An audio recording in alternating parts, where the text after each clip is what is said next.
Hello and good evening, class. Today I'll be introducing a respected and esteemed professional in the field of accounting, Mr. Larry Spring, a CPA. He is a graduate of the prestigious Tulane University in Louisiana, who owns his own accounting firm, Achievement Consulting Services, right here in Miami for 3 years. Thank you for joining us. Thank you. Mr. Spring, can you please give us a brief description of your business, the services you provide, and the clientele you serve? Achievement Consulting Services is, I would describe it as a boutique consulting firm. I guess the primary service I provide, along with a couple of my business partners, are general accounting services, tax services, as well as business valuation services. In addition to that, under the umbrella of the consulting business, I also serve clients who want to do business with state, local, and federal government. So I act as not quite a lobbyist, but a consultant that helps them, guide them through the process, given my past experience in government myself. And being a local businessman makes your business special and easily relatable to so many. But what were the challenges you faced when creating this vision of the firm? Honestly, time and capital. It's very difficult managing sometimes the workload, because really, although I have some like I said, business partners, typically I have to rely on myself to do everything from making copies, putting together little things, making sure, like if I have large client meetings, at the coffee or refreshments. The only good part, because of technology, I don't have to worry about having a receptionist to answer my phone and send me messages and faxes. So the other piece is the capital. It is having to fund and keep the working capital of the business up from my my own resources. It's been a challenge, but fortunately I've been able to maintain my same style of living and been able to work through it. So. And what were some of the experiences, knowledge, and assets you possessed to help create this vision? I spent over a decade in the commercial banking industry, various positions, from internal staff auditor, internal auditor, all the way up to a vice president and corporate controller, responsible for the accounting function, managing the investment portfolio for the institution. In addition to that, I spent almost another decade in the municipal finance arena here in Miami. My last position, I was the chief financial officer for the city of Miami. So collectively, at the city, I worked on a number of small and large transactions.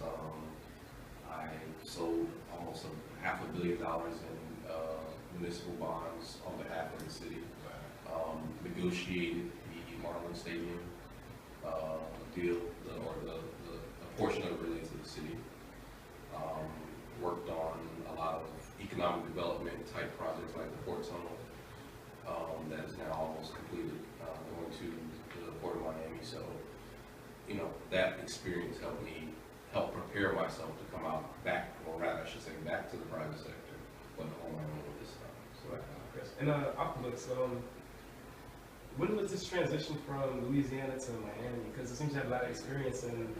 I graduated college in 94, and I stayed in Louisiana for about 2 years. I'm from Miami. Oh, okay.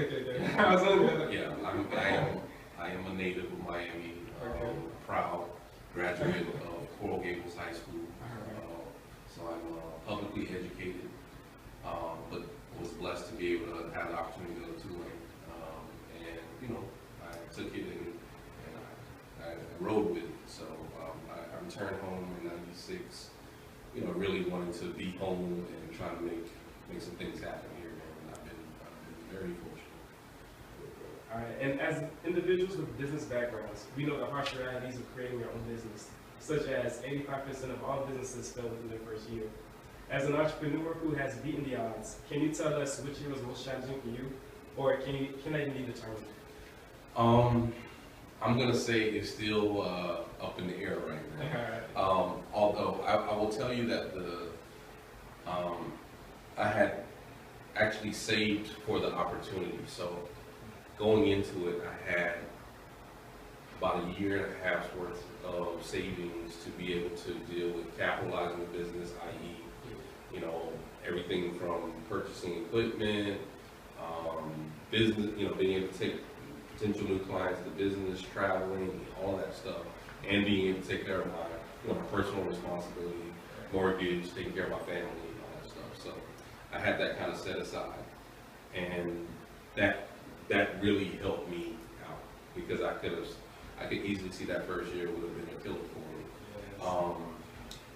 You know, the other thing is, you know, the thing about being on your own is you got to collect. You know, it's easy to meet people and people need help with their businesses and things of that nature, but getting them to pay you on time, particularly in this economy, is difficult. So sometimes, you know, I had to change my approach to solving that issue, i.e., get some upfront money or a deposit or retainer before we start an engagement, and then make sure I have someone that comes in and helps me with my billing every month. So every month it goes out, and then I use other technology tools. I have I have the PayPal's Diamond, so I can, you know, I don't have any money. Don't get too much into that. That's a follow-up question. So let's say that for now.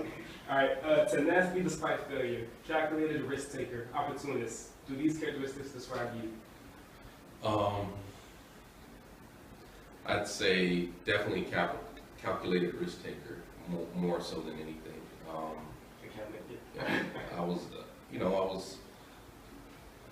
I took a reluctant risk, if you will. It was time for me to not work for someone else. The time had come, and there were forces happening in my personal growth that put me there. So it was just time, and I made the leap. All right. And how did you get started in this business? Honestly, this is not my first foray into doing my own thing. Like many other folks that work in corporate America, I started doing things on the side in my own time. So I was able to start building a bit of a base before completely jumping out on my own. I've been an actual sports agent for a while under the achievement umbrella in the past, and that didn't turn out so well. So I was one of those statistics. And worked with some other folks. I had a recording studio for a while here in Miami, and that didn't work out so well.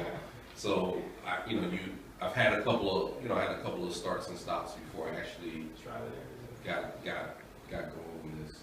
The biggest thing was to stay. I stayed in my lane. I stayed within what was natural to me. You know, what I had trained myself for. You know, for almost 20 years before. So I think that was real key. And how did you get the background and skills necessary to run this type of business? Just from having run other people's businesses before. To be the vice president and controller of a bank that had $1 billion in assets and be charged with the responsibility of making sure the investments for that bank are properly taken care of and overseen.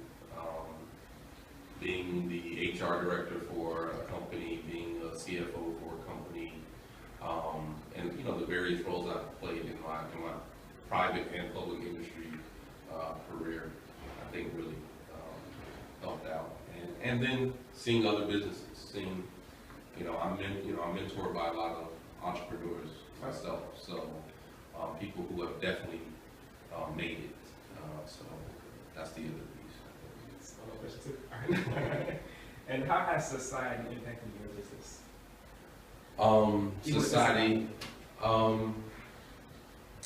honestly, I've seen it as an opportunity. The economy is bad, and I have had a couple of clients where I've been able to go in and, they're trying to figure out how to make it through a tough time, and being able to go in and help them look at how their expenses, their receivables, and how they're collecting their money, helping them structure their businesses properly. Even new starts, and helping them, you guys need to raise more capital before you actually proceed with your business ideas. So I've seen it more as a positive, as an opportunity that's actually helped me get more clients. Okay. And I don't know if this question was made, but what are the major responsibilities of being an employer? It does not really apply to me. The people that I engage, I do so via contract. So I pay them with a 1099. To the outside person, yes, they are my employee, if you will, but I consider them more my partners. These are other entrepreneurs, and we work together collectively. So. And what risks do you face being an entrepreneur? I think the economy's still slow. One, two, I'm subject to, if anything happens to me, there's no one to run my business. So, a health issue or, something tragic, we pray that they won't happen, but that's probably, the bigger risk. The other thing I think people will find interesting is that there are individuals out there that, I found, and maybe just jealousy or envy, that wanted to do what I'm doing, and I get pushback, or the person I thought was going to help me and be a good support to me ended up not being that person. Actually was, I guess, an obstacle, if you will. So that has been an issue and a risk, if you will. But we're working around it.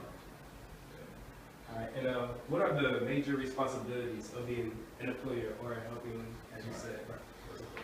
Just making sure that you make, one of the things I try to do is be clear about the assignment. I don't want anybody to lose another opportunity assisting me with one of my opportunities. So being clear, trying to sit down with them ahead of time. Like if I put in a proposal to a potential client and I have certain, human resources listed as part of my engagement, I sit down with that person ahead of time and say, this is what we're going to pursue. I expect the time to be X, and projected, amount we'll make is Y.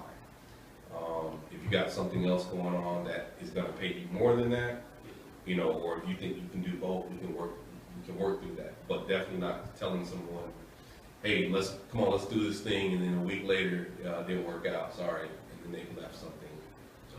Right. All right. And how important is workforce engagement, emotional intelligence to your company's project? Workforce engagement and emotional intelligence. Not so much workforce engagement right now, because I don't have, it's really just me and my partners, if you will. The emotional intelligence, I would address that by saying, business is business, friends are friends. And right now, I have friends that I do business with. In order to prevent there from being any emotions involved because of our friendship, I put everything in writing, and we do legal contracts, and it's clear up front, this is my expectation, and these are my responsibilities, and vice versa, so that we don't have those issues. But, things do come up.